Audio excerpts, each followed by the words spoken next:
নম্বর প্রশ্ন কি বলেছে? বিয়োগ করো।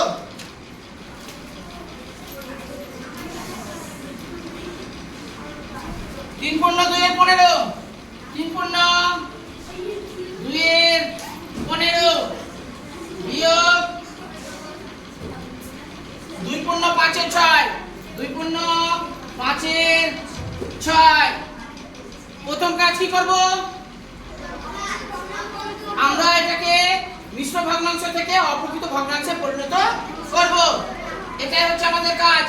3 পূর্ণ 45 আর 2 এর 47, 47 আর নিচে কত বসাবো?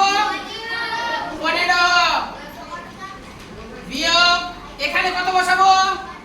মেঘা এদিকে কত বসাবো?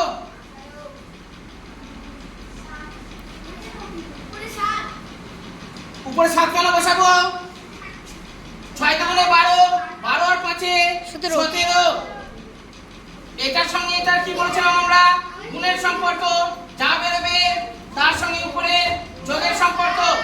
6 দিয়ে গুণে 12, 12 আর 5 এ 17। আর নিচে কত বসাবো?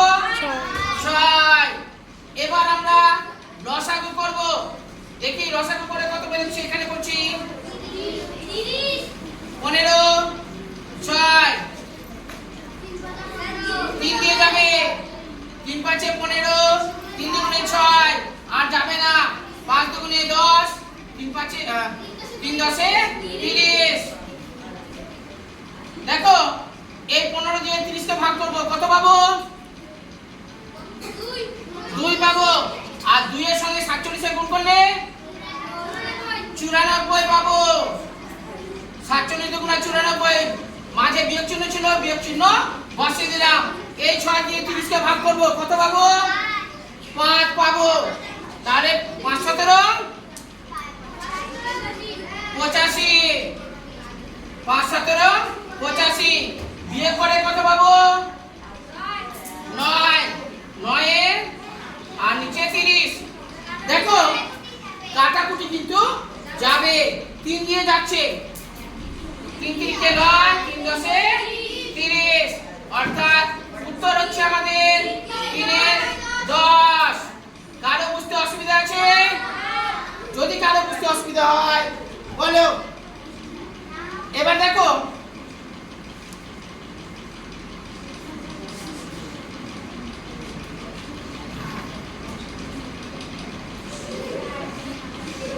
দেখো এই সাদা আছে, এটাকে কালার করে দিই। এই কালার এখানে কত আছে? 27/5। এটাকে বলছে আমাদের মিশ্র ভগ্নাংশে পরিণত করতে।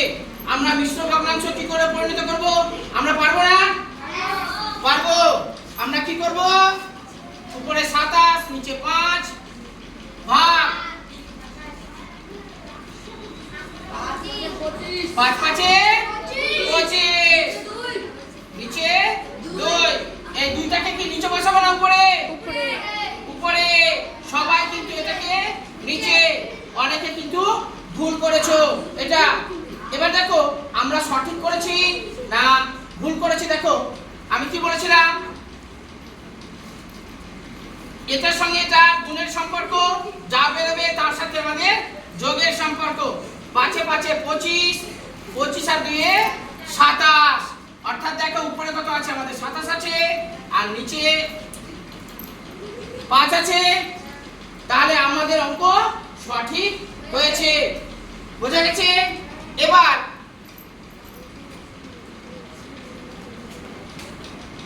আরেকটা অঙ্ক আছে। বর্গক্ষেত্রের একটি চিত্র, বর্গক্ষেত্রাকার একটি চিত্রকে আমরা চতুর্ভুজ বলতে বলা যায়। সত্য না মিথ্যা? সত্য। দেখো বলছে বর্গক্ষেত্রাকার।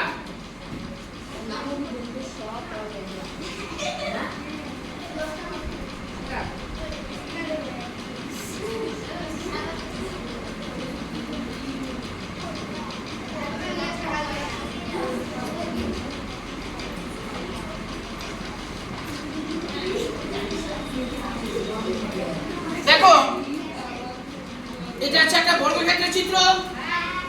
বুঝতে অসুবিধা হচ্ছে? এটা হচ্ছে 3.8 ছিল, এটাও 3.8 যদি হয় এটা বর্গক্ষেত্রের চিত্র। এটা যদি 3.8 হয় এটা কত হবে? এটা যদি 3.8 হয় এটা কি হবে? বর্গক্ষেত্রের চারটা বাহু দৈর্ঘ্য সমান। বর্গক্ষেত্রে চারটা বাহু দৈর্ঘ্য সমান। একটা বাহু দৈর্ঘ্য যদি 5 মিটার হয় আর অন্যান্য বাহুগুলোর দৈর্ঘ্য কত হবে? 5 মিটারই হবে। বোঝা গেছে? এবার চতুর্ভুজ কেন বলছি আমরা এটাকে, বা চতুর্ভুজ কেন বলতে পারি আমরা? দেখো এর কটা বাহু রয়েছে? চারটা বাহু রয়েছে। এই চারটা বাহু রয়েছে। আরেকটা চিত্র অঙ্কন করছি।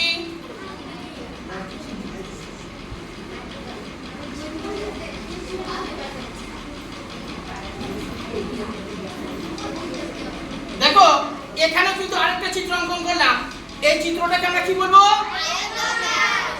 আয়তক্ষেত্র, তাই না? এটা হচ্ছে বর্গক্ষেত্র, এটা হচ্ছে আয়তক্ষেত্র। এই দুটো চিত্রকে কি আমরা চতুর্ভুজ বলতে পারি? আমরা 100% এই দুটো চিত্রকে চতুর্ভুজ বলতে পারি। অর্থাৎ কেন বলবো? এই চিত্র দুটো চারটা বাহু দ্বারা তৈরি হয়েছে। চতুর্ভুজ অর্থাৎ চারটা ভুজ রয়েছে বা চারটা বাহু রয়েছে। যেমন ত্রিভুজের তিনটে বাহু রয়েছে, তাই না? আয়তক্ষেত্রের যে চিত্র রয়েছে এখানে চারটা বাহু রয়েছে। বর্গক্ষেত্রের চিত্র রয়েছে এখানে চারটা বাহু রয়েছে। এই কারণে আমাদের সঠিক উত্তর কি হবে? আমাদের সঠিক উত্তর হচ্ছে 70। তাহলে বুঝতে অসুবিধা কোন জায়গায়? ও আয়তক্ষেত্রের বিপরীত বাহু কি হবে? সমান। কারো বুঝতে অসুবিধা আছে?